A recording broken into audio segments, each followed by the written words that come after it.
Hey guys, it's Robert Powers. Today I just want to show an example of something I've talked about in other videos. I've done a few videos on shoe construction methods and differences, and I just want to show you one example of something while I have the chance. So here is a pair of pretty nice, very nice looking anyway, or they were nice looking at one point, Johnston and Murphy's. I've got a piece of cardboard in here. A pair of Johnston and Murphy's. Johnston and Murphy has, some different lines of shoes. They have some shoes with bonded, glued-on rubber soles that are not very good quality. They have some intermediate quality shoes. They have some high-end shoes, maybe even almost up there with Allen Edmonds. But this line says handcrafted in Italy, that name would imply higher in quality, okay? They have, I've seen also labeled as Celini, a C-E-L-I-N-I. And when you look at the shoe, now these are quite worn. They're woven leather shoes with a moccasin toe there, okay, and you can see there's some scuffing. This is the before, okay. It is a real stacked leather heel construction with a half rubber leather heel, and obviously the color's gone. They need to be dyed, I guess, which I'm going to do. So I wanted to show you the before condition, and you can see that there's a hole right there in the sole near the ball of the foot, okay. You see there, handcrafted in Italy, okay. But what I want to show you here, first of all, shoe construction methods. When you see no stitching on the outside of the sole, that means one of two things. Either one, it is a hidden or closed channel stitch, which is only usually seen in high-end shoes. I don't know of any US shoemakers that use it.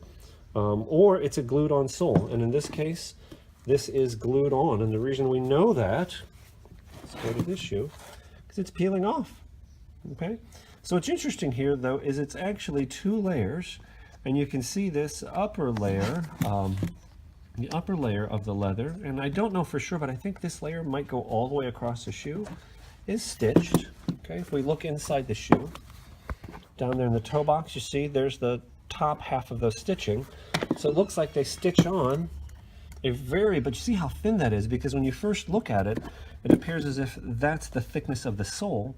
But that's only one half of those is really all the wear that you get. So, it's pretty thin.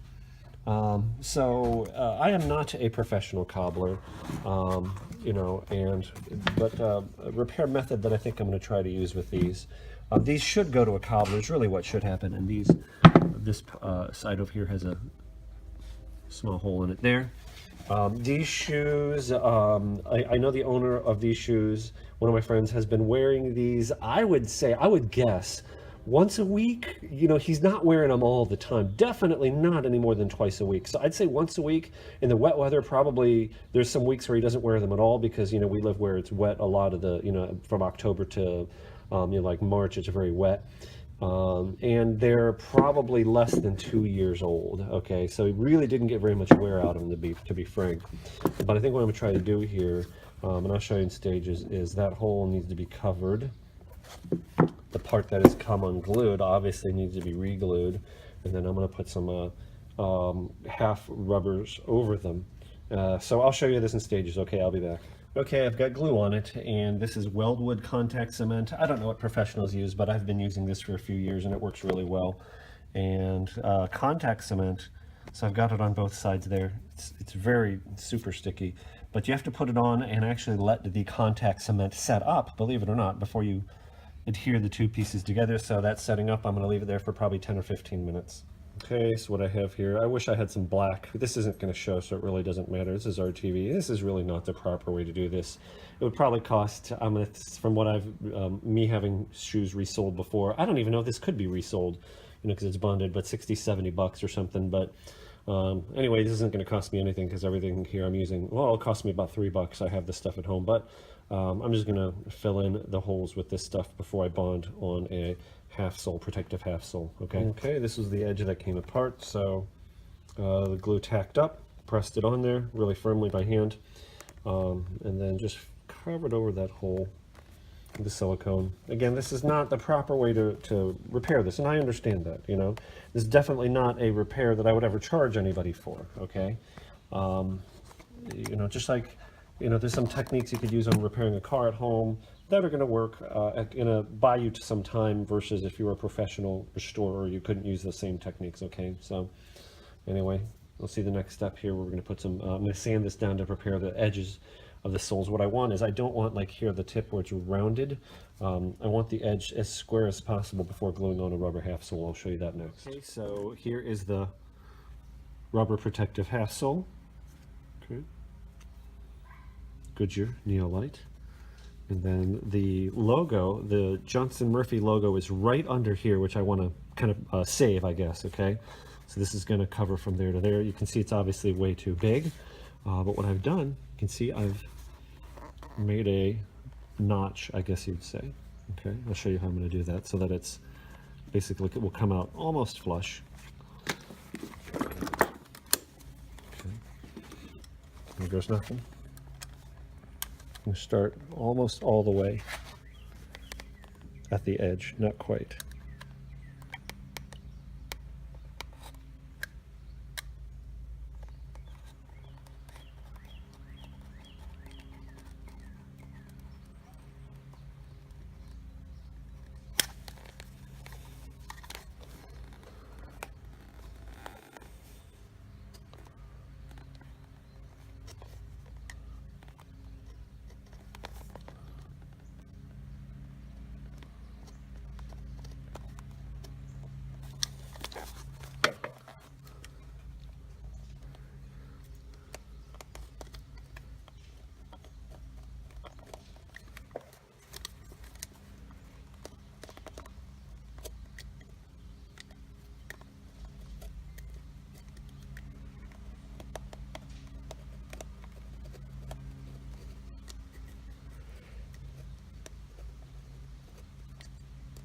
Try to control the depth of my cut.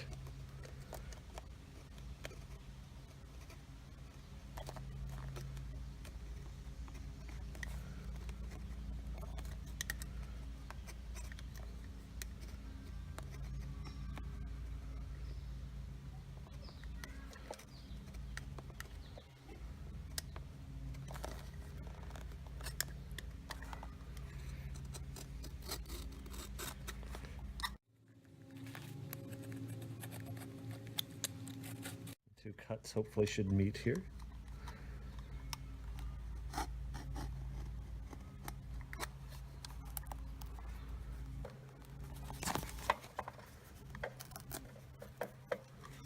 Not bad.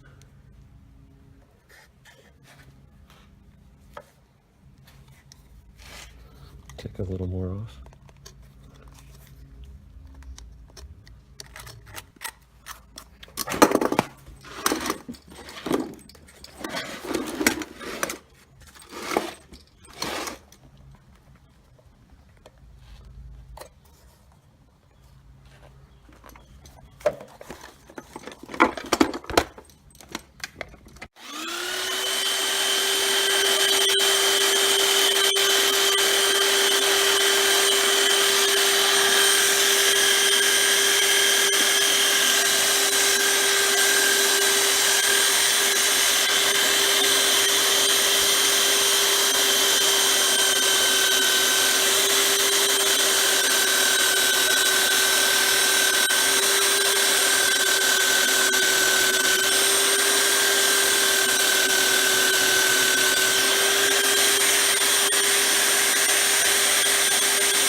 There we go.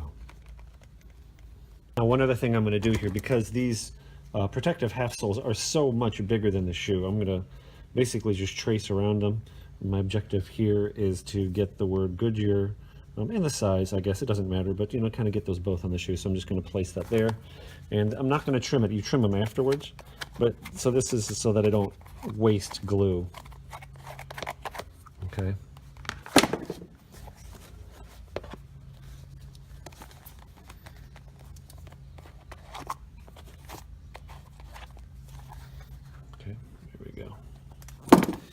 And this stuff is really stinky. This is the same stuff. I think I showed this before already, but this is the weldwood contact cement.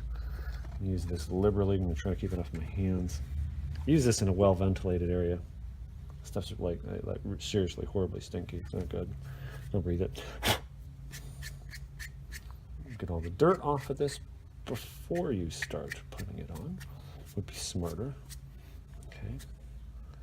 Obviously, you're going to go past that line. Okay.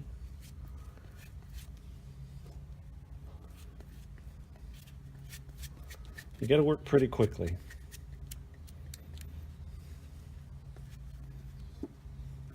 Stuff dries very quickly, especially in warm weather like I have right now.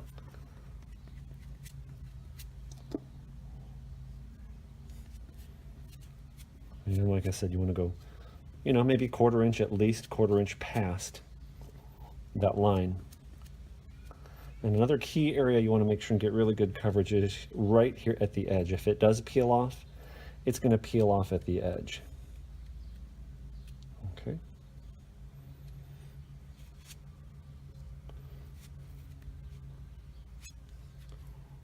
That's good for that one. I'll let that dry.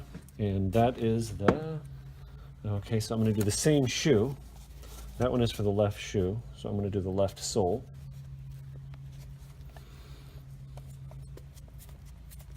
And notice I'm leaving the tape on there so I can go just right up to the edge of the tape, okay? And I want to get in that crack, so I want to get the back edge of that as well.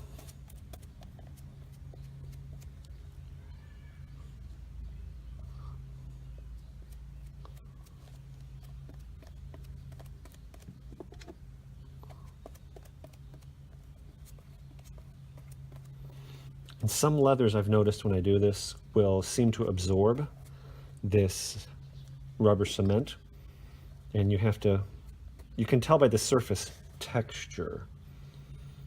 If it does it, I'll point it out, but you have to watch where it doesn't get absorbed into the leather. If it does, you'll just have to put on another coat. Like I said, it's easy to tell the difference. When it gets absorbed in, you won't see the rubber cement on the surface. It'll seem to kind of disappear into the leather.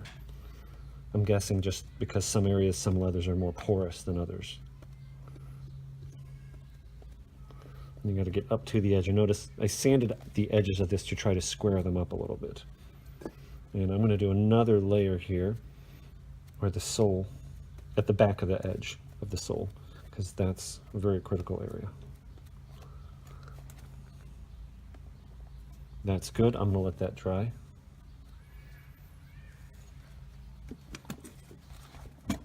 Make sure nothing touches it. I think you get the idea. Okay, here it goes. Make sure you get the right one on the right one. And once you touch it, it's stuck, so really only have one shot at this. And you start at the bottom and the middle, and you press from the middle and then work your way out. And this sole is fairly curved. This is not the ideal scenario to glue these on, but anyway. Worst case scenario, the shoe is, you know, not wearable, which it really wasn't wearable when I got them anyway. So remember, I'm an amateur. I'm doing this for fun. And here's the knife's got a hook on it. You see that?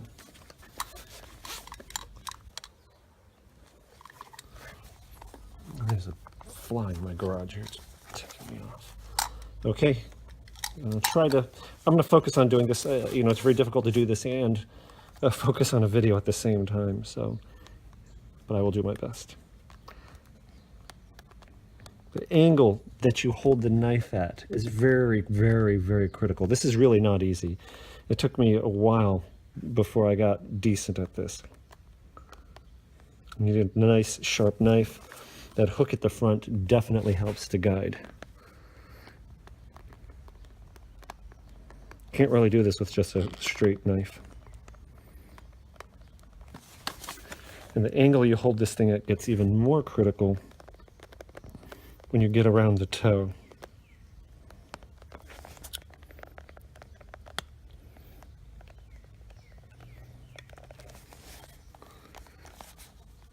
I'm not trying to keep it perpendicular.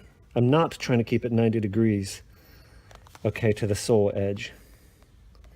Or 90, I'm not trying to keep it 90 degrees to the ground. Almost like an 80 degree is what I would say.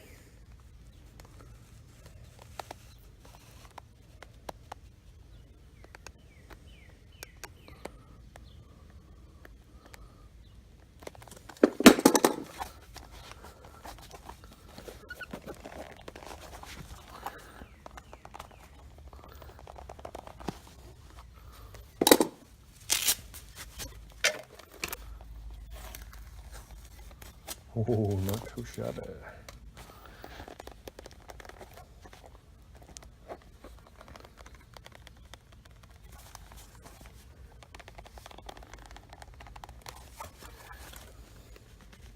And the professionals would have a press.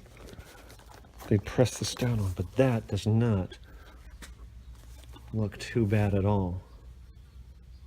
I sanded a little bit here, I shouldn't have, but I'll polish that out. You see there, like there's a little gap there because the sole is not flat. So I'm gonna have to see if I can press that back down. It may not be perfect, but so I'll probably do is I'll do the other one and then I'll get these things shined up and I think I'll just show you the finished result.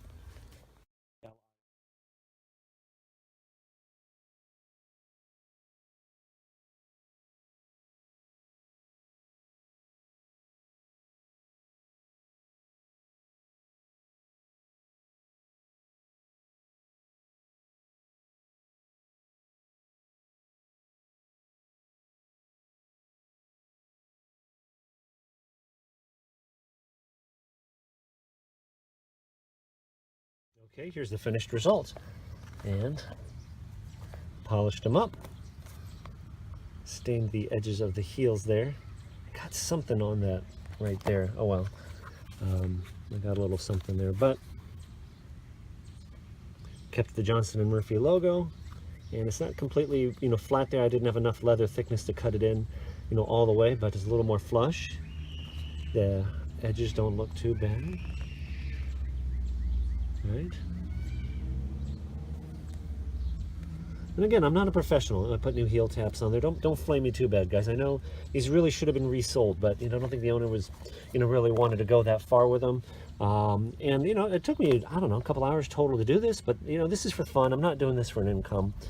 This is just something I really enjoy doing in some of my spare time, and brought some new life back into these things. So hope you enjoyed that. Feel free to check out some of my other videos on my channel here, and I will catch you guys later.